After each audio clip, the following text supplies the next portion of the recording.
Okay, welcome to the fourth of this series of talks on the Buddha's Middle Way, which is based on my book, or based on many elements of my book, The Buddha's Middle Way, Experiential Judgment in His Life and Teaching, published by Equinox in 2019, as you'll see on my left.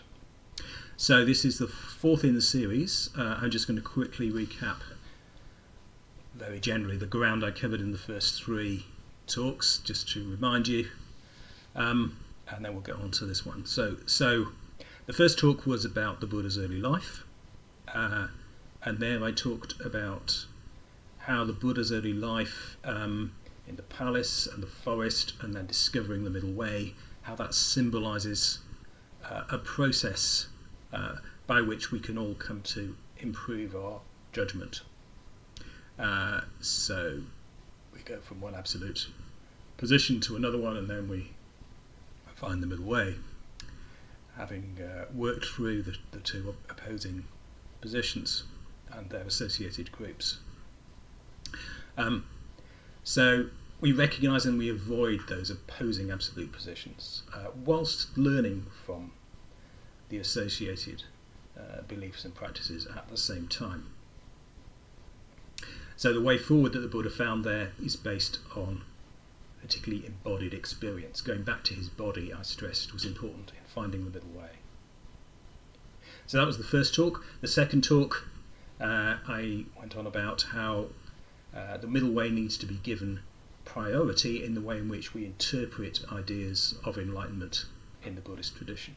So if you have an idea of enlightenment first, and it's an absolute idea, then it's likely to be in conflict with the middle way, because I'd see the middle way as avoiding absolutes, whether positive or negative. In the third talk, I then talked about the stories, or some of the stories of the Buddha's ministry, so the rest of his life story as we know it, and the way in which the middle way was prioritised in the Buddha's first address, the first account of his teachings to the former five ascetics, and also some of the way in which the middle way was expressed in the very way in which he taught, the way he went about it. Okay, so in this talk I'm going to focus on, well, it's called the issues in the Buddhist interpretation of the middle way. So a little bit later I'm going to get on to, well, what the Buddhist tradition says the middle way is, and I'm going to try to assess it in practice. There were some tests that I think we need to apply to what the Buddhist tradition might tell us, and I realise it tells us various different things.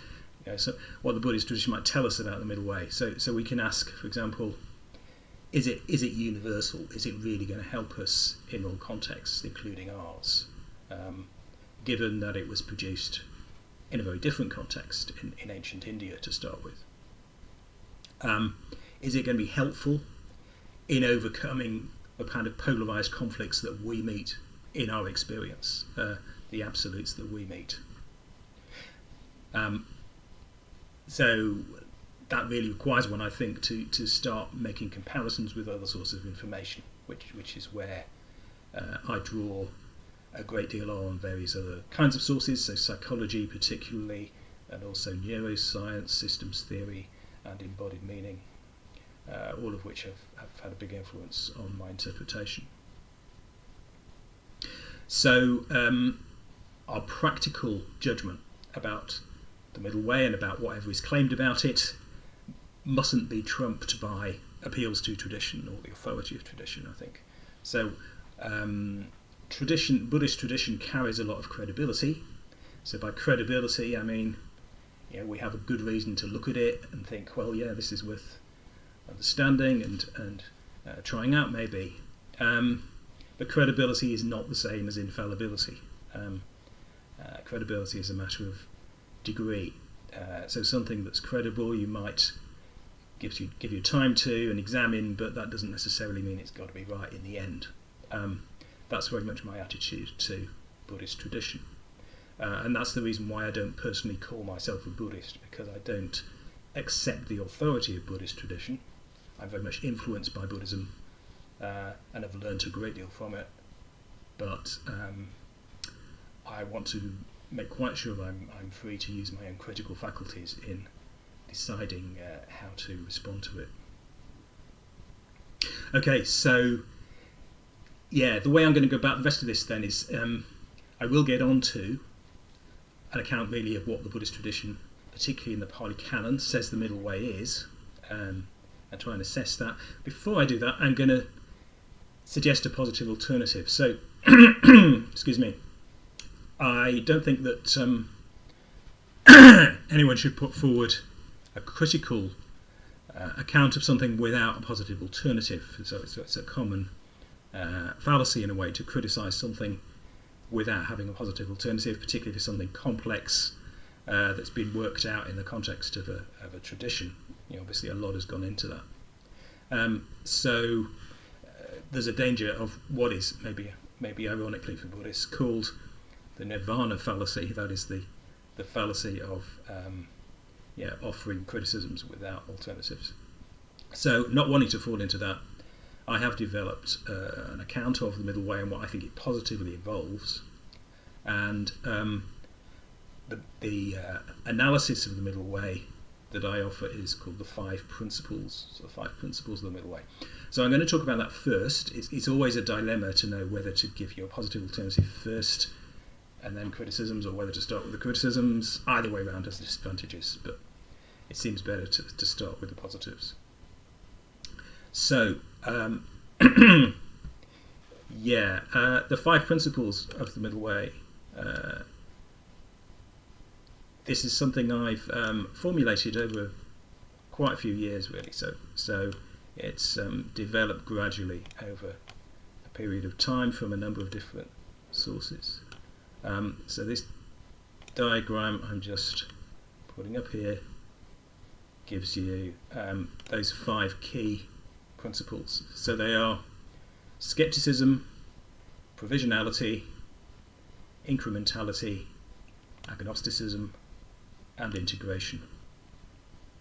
So I found that quite a useful, handy guide, a memorable way of taking away, if you like, what are the key principles of what the middle way involves. Now this is an analysis of the middle way, so it's an attempt to sort of break down what the middle way involves. Any analysis is a way of cutting the cake, and you could cut that same cake in different ways. So you just have to judge it by how useful it is. It doesn't have a sort of finality, but you may find it helpful. So just to go through those 5 principles, I think all of these 5 principles actually can be related strongly to the model that I discussed in the first talk of the Buddha's process in his early life. And all those 5 principles can also be represented, related to metaphors that the Buddha used. So in my book, I talk about them in relation to some of the Buddha's key metaphors. So the first of the principles is skepticism. Now, by skepticism, I mean basically facing up to uncertainty. Skepticism is a practice, and one of the key elements of that practice is argument. So skeptical arguments are arguments which remind you of uncertainty in some way or another by pointing out how things that you might have thought you knew, which were definite or certain, are not. So they point out the limitations of our perspective in all sorts of ways. The limitations of our senses, for example, the prior assumptions we always make, our cultural assumptions,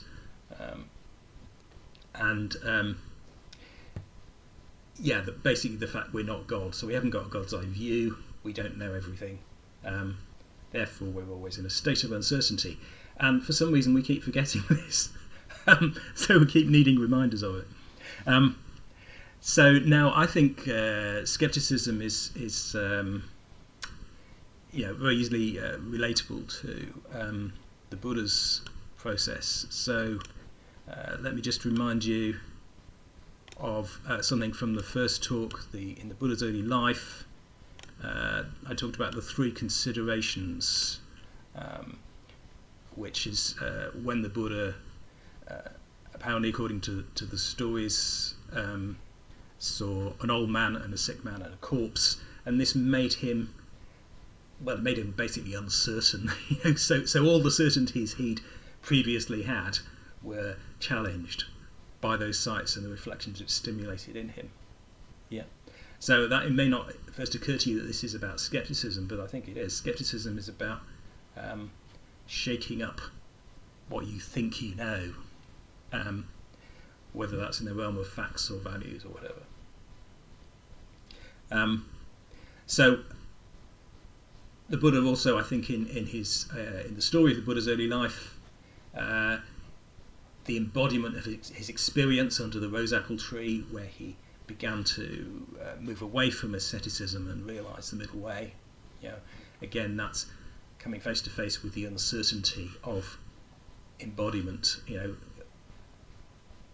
Moving away from the certainties that the ascetics assumed. They assumed they'd got everything sorted out, that they knew how the cosmos worked, that they would be rewarded through good karma for their ascetic practices.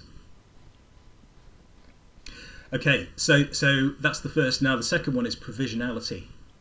Now provisionality is about it's an application of recognising uncertainty, and it's about recognising new options beyond the absolutes of yes and no, or the palace and the forest that we think we know.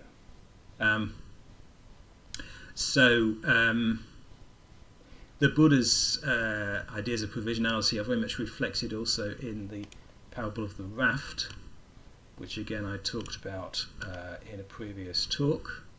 Let me just again fetch up that picture to remind you of the famous raft. So the raft that you use to get across the river, but when you get to the other side of the river, you don't need the raft anymore, so you don't need to carry it. And that's just such a great image for provisionality of changing your set of assumptions in a new situation. Not doing something stupid, carrying the raft on dry land when you don't need to, letting it go and moving on. So that's why I think the raft is a more general. It's a general metaphor which applies to all sorts of judgments, perhaps more than the Buddhist tradition tends to recognise. Okay, the third of the principles is incrementality, and incrementality, an alternative term for it is continuity, or gradualness perhaps. So this is the principle really that we try and judge things in terms of matters of degree, shades of grey, rather than there simply being one absolute option and its opposed alternative.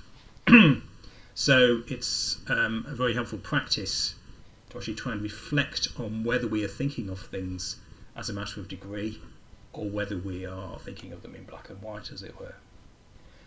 So the image of the beach relates very much to an image which is used in the Udana, which is one of the scriptures in the Pali Canon, where it talks about the ocean. One of the qualities of the ocean is it gradually shelves, slopes and inclines, and the saying then goes, the teachings are the same thing, and all the training is the same thing. So there's the idea of a gradual training, obviously in early Buddhism. In the Buddha's life, you also see the incrementality of the Buddha rising through the jhanas,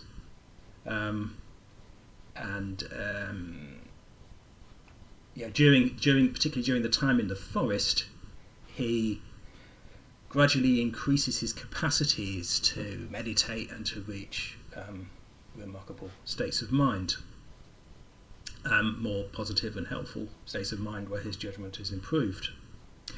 But this is a matter of degree, so he doesn't get to some final point, some absolute point by doing that. And there were these two teachers, if you remember, Alara Kalama and Uddaka Ramaputta, each of which think they've made it, think they got to a finality, but they haven't, and the Buddha sees through that. So that I would also see as an expression of the principle of incrementality. Then the fourth principle is agnosticism. Now, you may think that agnosticism very much overlaps with skepticism, and it does, and provisionality. There's a lot of interdependence between all five of these actually. So I say they're an analysis. The principles don't stand independently, they stand together really. But they help one to think through what's involved. Yeah. So agnosticism involves being on your guard really, being as wise as a serpent, having a critical perspective on absolutist claims and not getting sucked into them, particularly as they'll be associated with group identities, and it's an easy shortcut way for a group to maintain the loyalty of its members, to appeal to an absolute. So agnosticism is not getting sucked into a polarised discussion, maintaining your independence of view, maintaining a critical perspective on both sides. And in terms of the Buddha's early life, you can see that as getting beyond both the palace and the forest, not allowing either of them to completely dominate your view of things. The Buddha's parable of the blind men and the elephant, which I mentioned in the previous talk, similarly reminds you that we've only got a partial perspective. All these people who make absolute claims actually are basing them on a partial perspective. But there's another image in the Pali Canon, which is that of handling a snake, and the idea that if you get hold of a snake the wrong way, then it will twist back and bite you. So you've got to handle the snake in the right way. And I think absolutizations are rather like that. They have to be handled very carefully. Their fissile material will be another image. And that's where agnosticism comes in. It's about critical wariness more than anything. Okay, so that's the fourth principle. And then the final one, integration. In practical terms, probably integration is the most important of the five principles, because it's the basis of a lot of practice. So mindfulness practice I would see as mainly about integration. So integration is the overcoming of conflicts of one kind or another,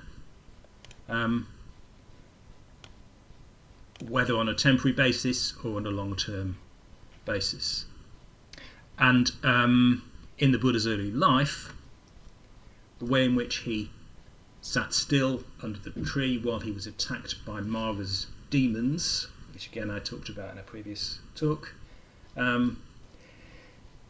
that stillness is an integrated stillness, isn't it? So if you can have the integration, if you're not conflicted in yourself, then you will have the strength to just, as it were, shrug off all these disruptive, absolutizing emotions or attacks from outside.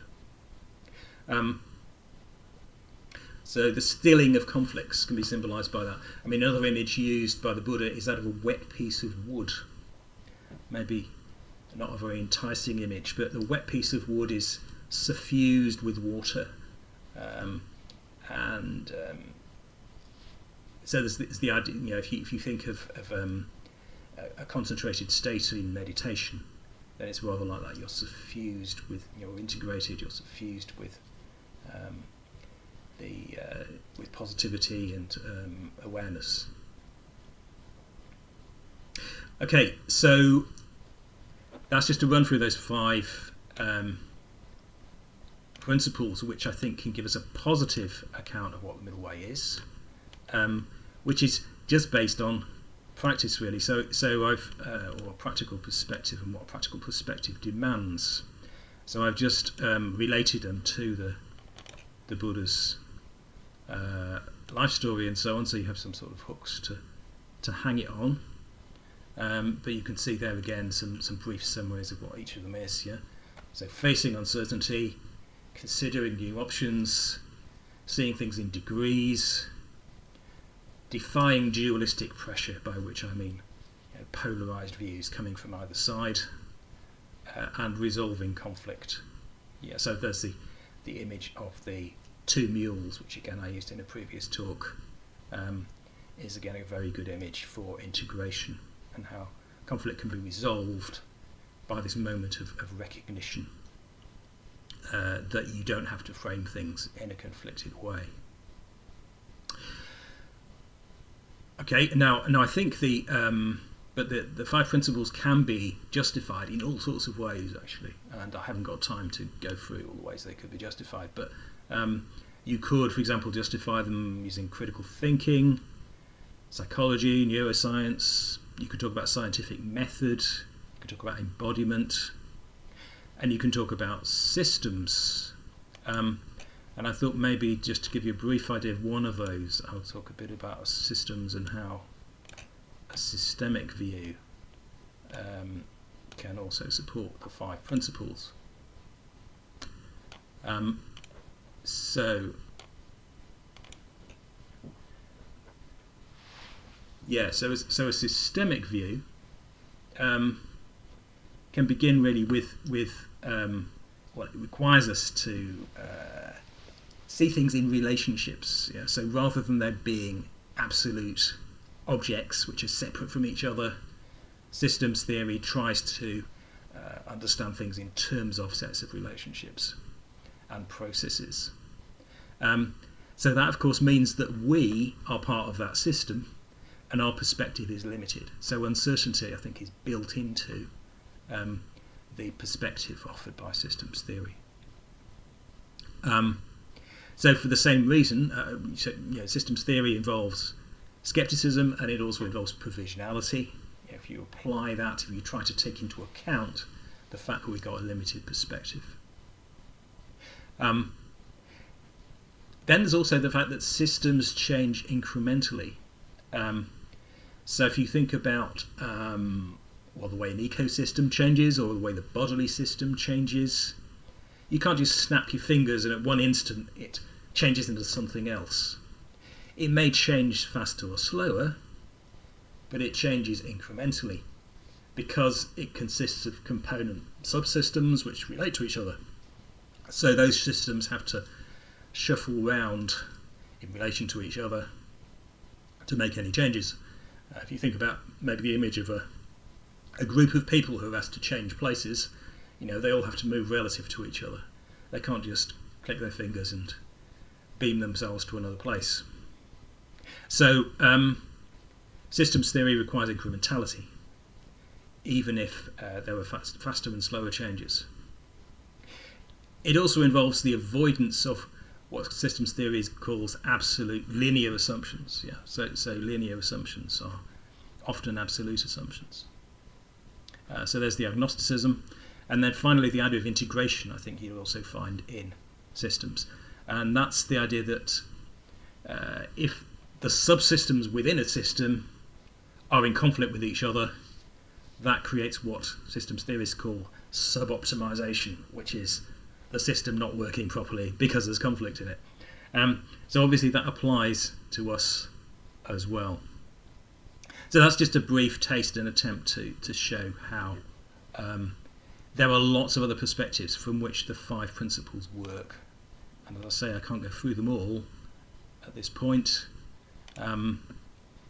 But I think we can't just interpret what we find in Buddhism in isolation just by saying, oh, well, the texts answer everything. We only need to consult the texts. We need to actually consult a wider range of evidence and experience in order to draw conclusions about it. Okay, so having said all that, let me get on to what the Buddhist tradition actually says about the middle way and my critique of it, which is intended to be the main point of this talk. Now, the first thing to say perhaps is that the Buddhist tradition does say various different things in different places about the middle way.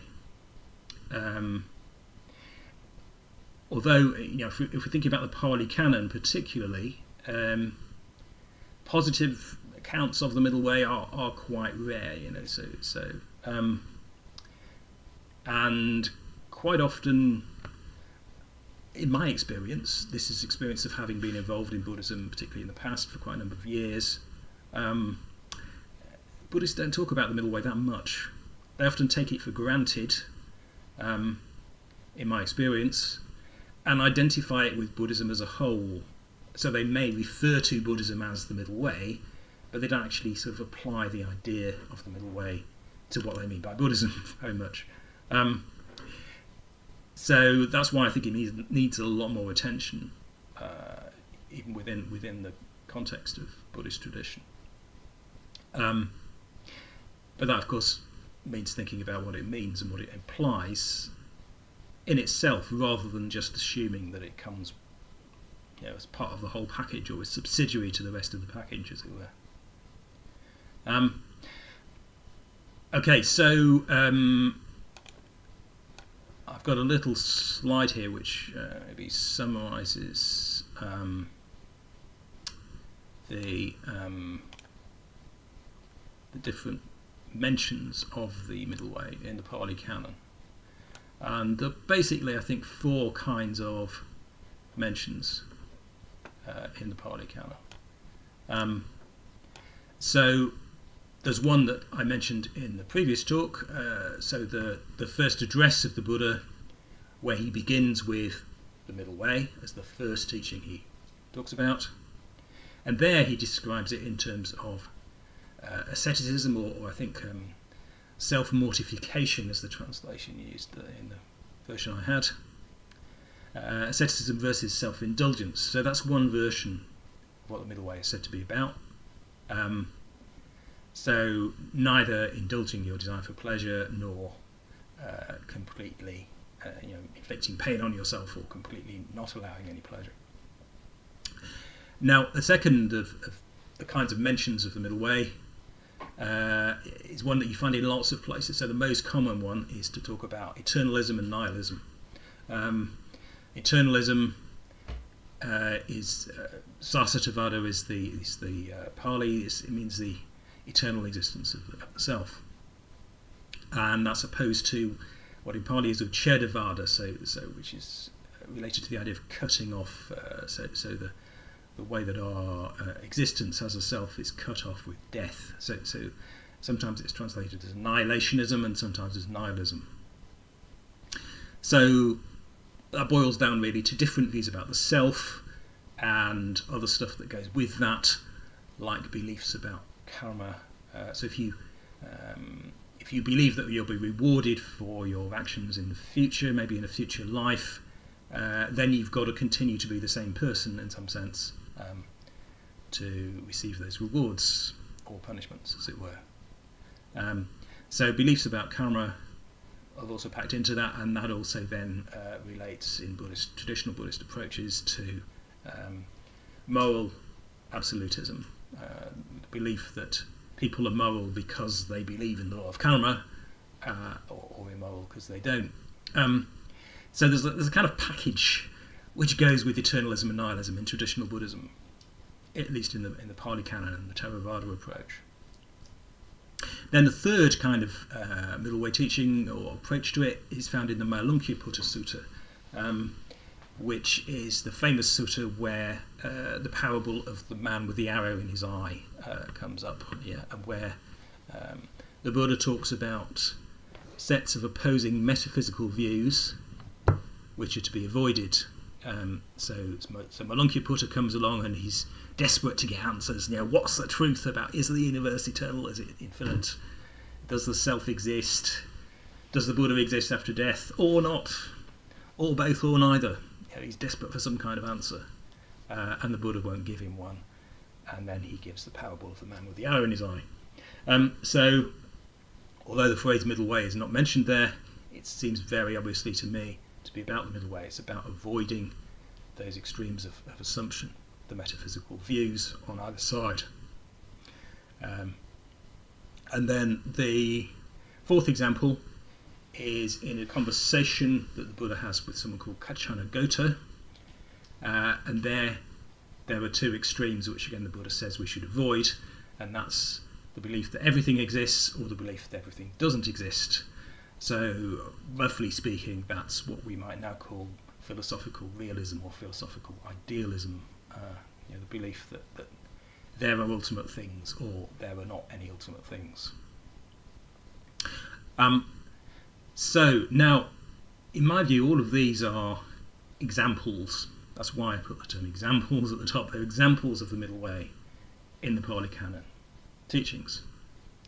And the mistake I think is made in a lot of traditional Buddhism when discussing this is the assumption that these must be complete descriptions, or at least when put together they must offer a complete description of the middle way, that it's avoiding eternalism and nihilism, and that's how it's defined. But I think we need to reflect that these concerns are concerns of the Buddha's time. They reflect the things that were being debated in the Buddha's time, and they reflect the absolutizations and the polarizations that people were getting into. So, if the Buddha lived in the modern USA, presumably he would be intervening between the Trumpians and the Democrats or whatever, so polarized different views about whatever is on people's minds. But what was on people's minds in the Buddha's day was, for example, whether the law of karma was true or not. That's what obsessed people now. But how many polarized debates about the law of karma have you heard? Well, maybe a few in Buddhist circles, but it's really not a major public preoccupation in the Western world, at least. To argue that something that's all about particular metaphysical issues, which people happen to be concerned with at that time, and it's that the middle way is about navigating between these specific metaphysical issues, doesn't quite work. They're good examples of what people were finding the middle way between in the Buddha's time. But that's it, really, I think. And so the fallacy of assuming that an example is a description of the whole thing, I think, is an example of what's known as the fallacy of composition. So assuming a whole, assuming a part to be the whole, is what the fallacy of composition is. Indeed, the blind man and the elephant, that parable of the Buddha is an example of that. That's of the folly of the fallacy of composition, or the folly it can put you into. Each of those blind men, feeling different bits of the elephant, thought they had the whole story, but the elephant was actually bigger than the ear that they thought was a fan, or the foot that they thought was a waste paper basket, or whatever.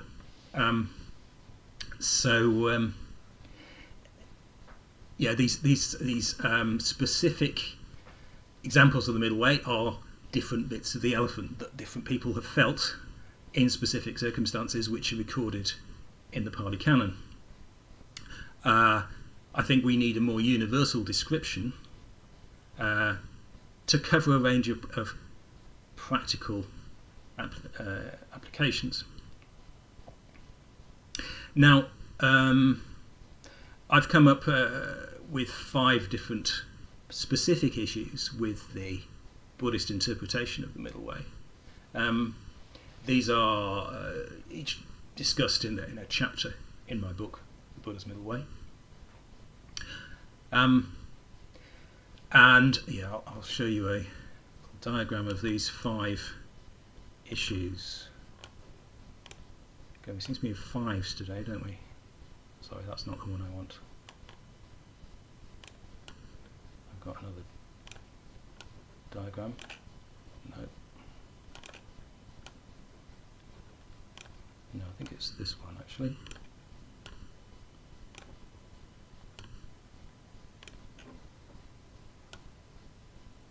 Yeah, so these are 5 issues in the Buddhist interpretation of the Middle Way. So these 5 issues are same as 5 chapter headings in my book. The Misunderstanding of Skepticism, the Ontological Obsession, Restriction of the Range of Absolutes, the Assumed Necessary Clustering of Absolutes, and a lack of even-handedness between absolutes. Now, before I get into each of those, I want to just stress that I understand that not all of these 5 are necessarily found in every source in the Buddhist tradition. The reason I've put them in this form is that I've commonly found them in Buddhist interpretations of the Middle Way. So if you found exceptions, that's great. But I think that the test of an exception, so particularly if you want to assert the claims of the Mahayana here, that they've done it differently from the Pali Canon and they've done it better, then the test for me would be what they assume. So not just what they say in theory, but is it followed through? Is there a sufficiently comprehensive universal view of the Middle Way that can be applied practically today in every situation where we are making our judgments? That will be the question. And if you found things in the Buddhist tradition that I've missed that do that, then that's brilliant. I have no problem with that. Okay, so the first of these 5 issues is the misunderstanding of skepticism. So I mentioned earlier the Principle of Skepticism as one of the 5 principles of the Middle Way. So skeptical argument, as I said then, is argument that alerts us to uncertainty. Now, the issue with this is that people seem to have constant trouble distinguishing a reminder of uncertainty from a negative statement or a negative claim. It's sometimes a subtle difference, but it's a really, really important difference. So if you say no to something, if you disagree with something that somebody says, whether it's the claim that God exists or just the claim that this meal doesn't taste very nice, so whatever it is, if you say no, if you negate it, you could be doing that because you take the opposite position. So if someone says this meal's not very nice, you might say, no, it's delicious, it's absolutely superb, etc. Or it may just be a failure to agree. So a failure to agree doesn't imply that you have the opposite position. And that becomes especially important when we're talking about absolute or metaphysical beliefs. So the classic example there is the distinction between atheism and agnosticism. So to recognise that we don't know whether or not God exists is not the same as believing that God does not exist. There are various ways you can play around with the meanings of those two terms, atheism and agnosticism, but in those senses they are not the same. So the that's an example, really, I suppose, of the abuse of skepticism, which is very common. Skepticism can be used selectively. In fact, nearly always when people use it, it's selective.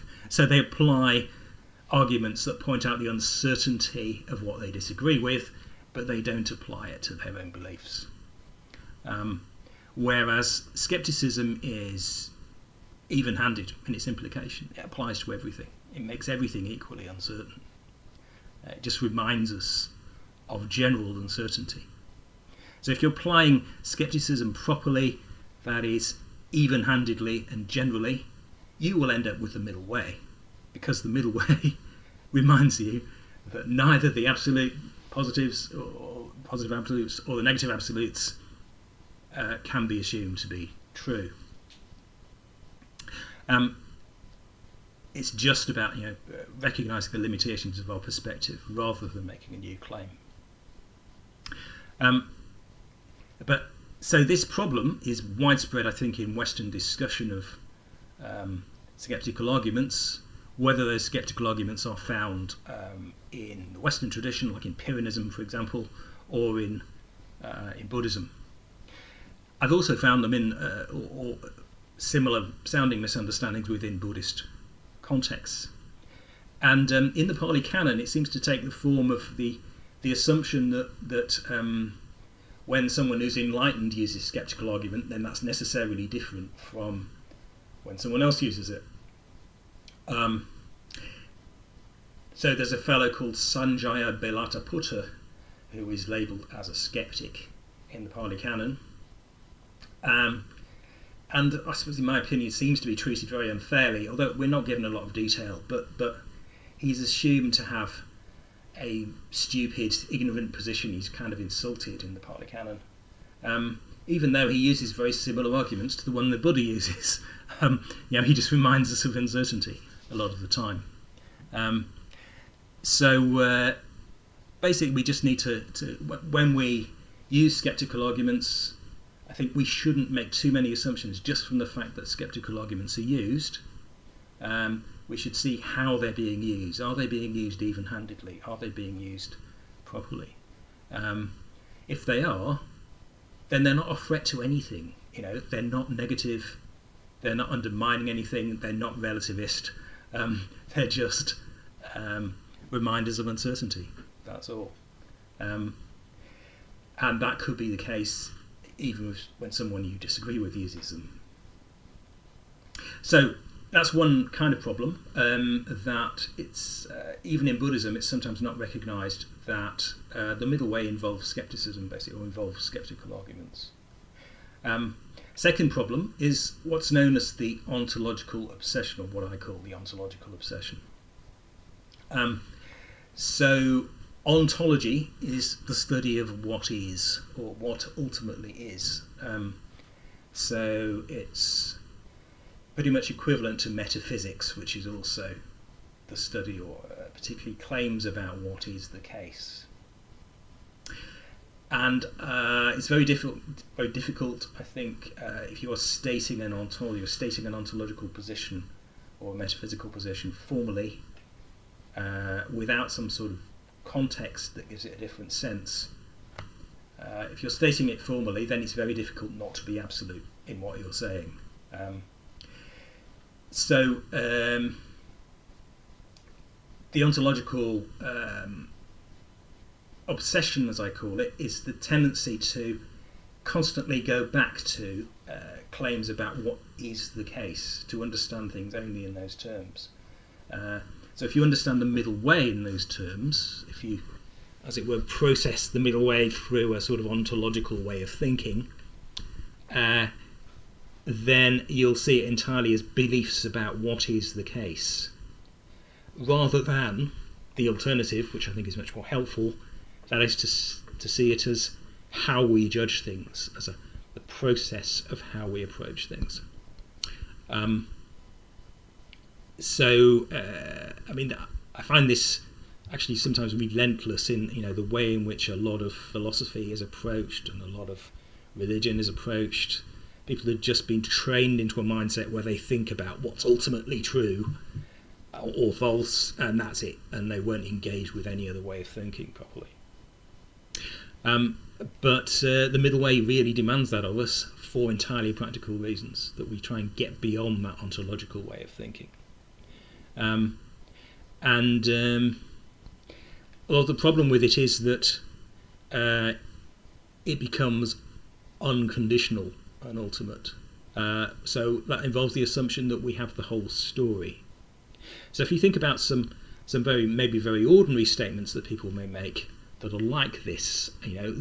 You can easily perhaps imagine or remember how they cause entrenched, polarized arguments. So someone says, for example, conservatives are essentially selfish. Right, so that's something I've heard left-wingers often say. So they're making there a total statement about all conservatives, that they are necessarily like that, which means they are really like that, and they're saying that in an unconditional way. Yeah, so they're leaving no wiggle room for us to engage with the complexity of what conservatives are like beyond that. Conspiracy theories are the same. So if someone says the real explanation for 9/11 is that it was staged by the CIA, the way the word real is being used there is ontological and absolute. So it's similar if the self does not really exist. Again, that's an unconditional sort of claim, which people are then likely to use to make further deductions to work other things out, which will be dogmatic and may cause conflict, even if the actual abstract philosophical idea doesn't immediately.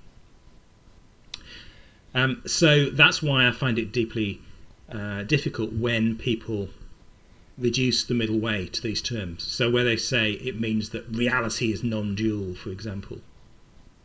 The middle way is not about reality as far as I'm concerned. It's about how we judge things in the experiences that we have. So in Buddhist history, there's a whole load of fruitless disputes. So you get people like the Pudgalavardins and the Sarvastivardins and so on, schools of thought that couldn't resist the requirement, or couldn't resist the culture, if you like, of making ontological claims. So is there really a self or isn't there? That was the Pudgalavardins. Are phenomenal things, are phenomena really ultimately existent? The Sarvastivardins had views about that, and of course they argued with their opposite groups. So Buddhist history is still full of this ontological obsession, and of course there are more subtle attempts to overcome these issues, but they're not always consistently applied in other schools. And then we get a lot of paradox as well. So paradox to me seems a result of ontological framing. If you insist on thinking about things in terms of what must ultimately be the case, then you will end up with contradictions, because our perspective is not ultimate.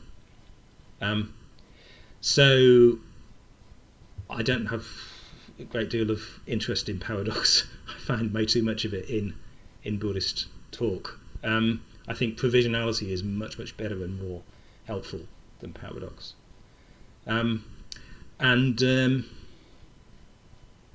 But obviously I don't want to get into sort of policing people's language and stuff like that. Ontological claims, where people use terms like is and are and true and really and actually and all those kinds of words, I'm not saying that's bad, but I think the way we use those terms, we need to keep an eye on them and try and make sure that we use them in a conditional framing. So the middle way, for example, is not how things are, it's how it's helpful to judge things to respond best to our experience. You can describe the middle way in that way without making claims about what things ultimately are.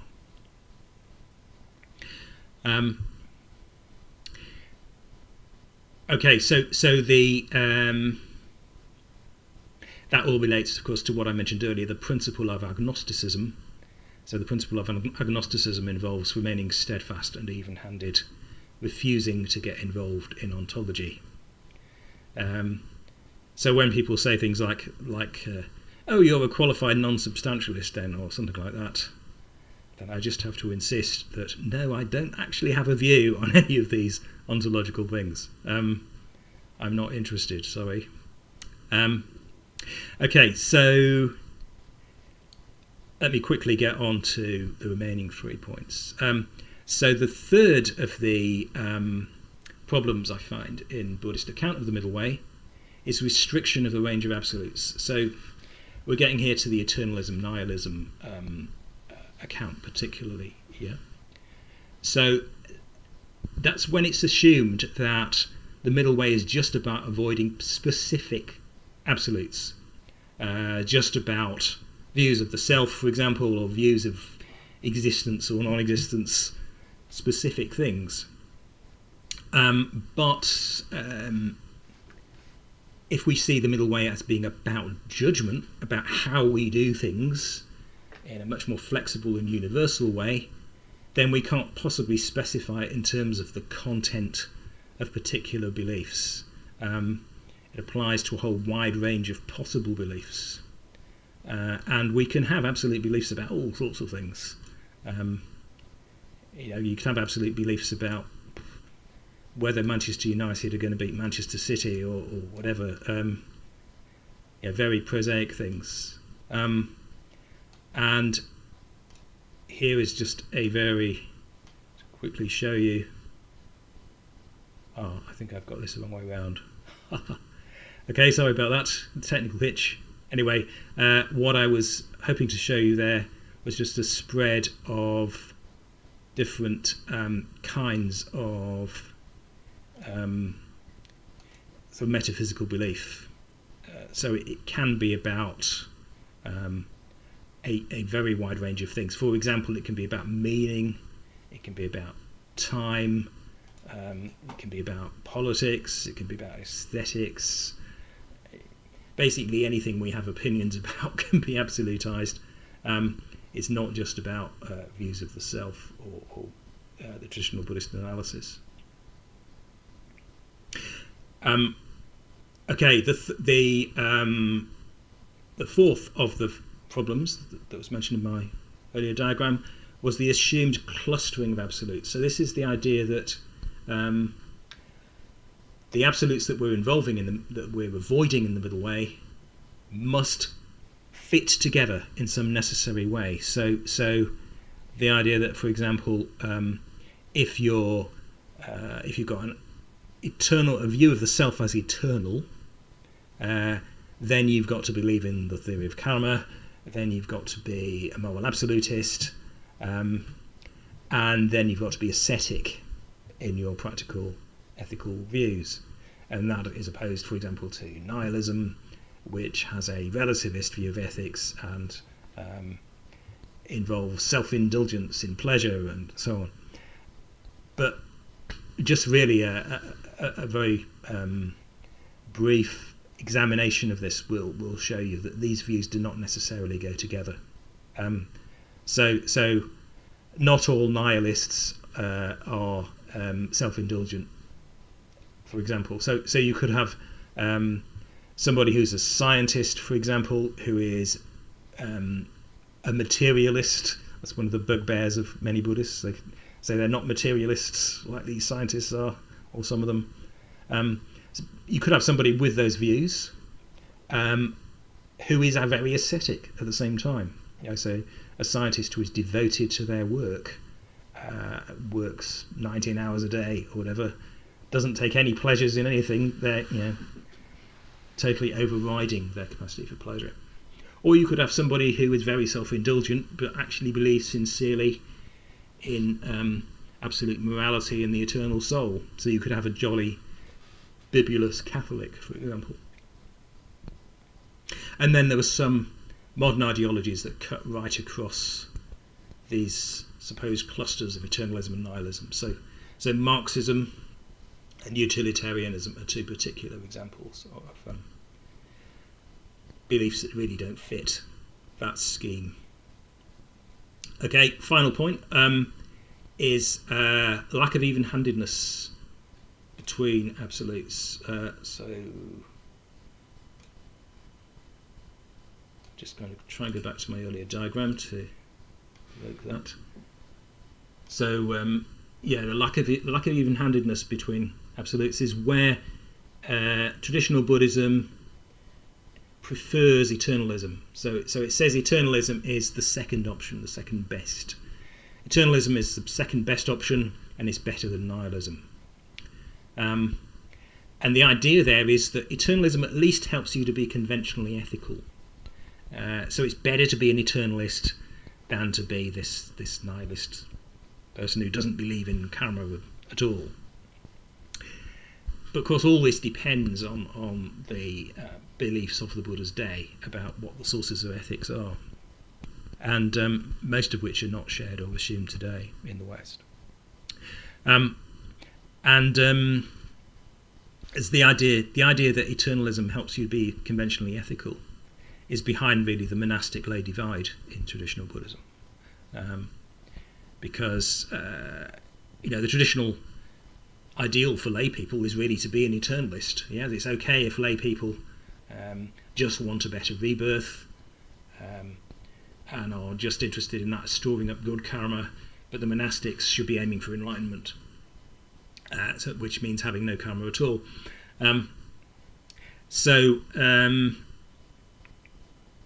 There's a problem there. I think you can see it from the results of this lack of even-handedness, this idea that eternalism is better than nihilism.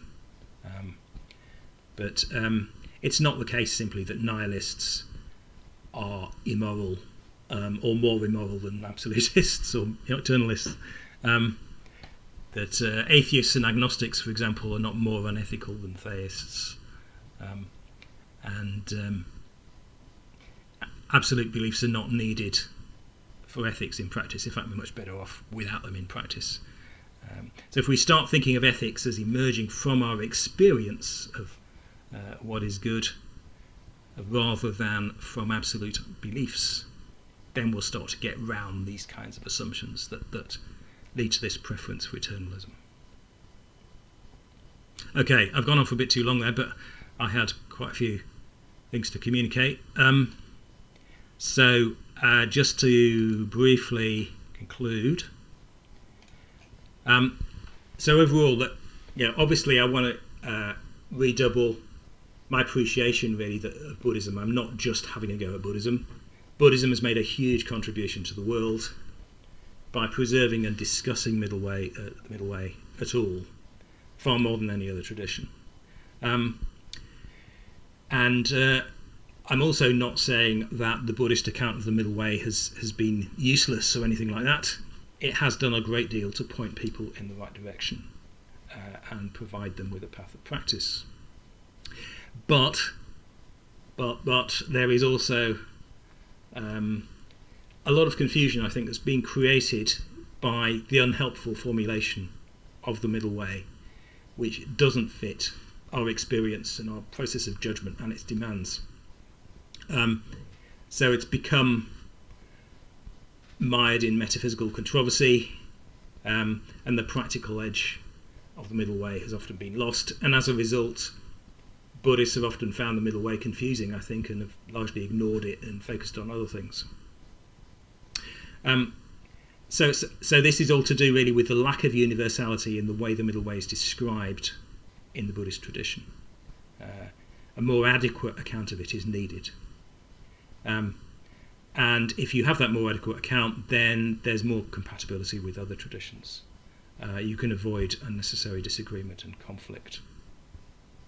So the middle way isn't a claim about the universe, it's a method, I'm saying, and it's not a Buddhist monopoly. It's a provisional account of the best way for all of us to judge things. Okay, so I'll stop there. Just about got time for any questions. Suspect there may not be any. But just to give you a minute, if you haven't typed your question and you want to ask one, do put it in the live chat now.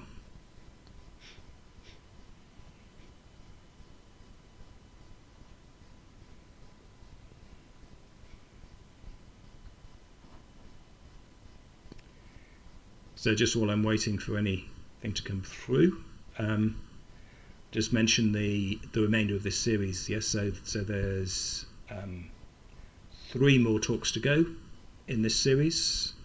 So I will be talking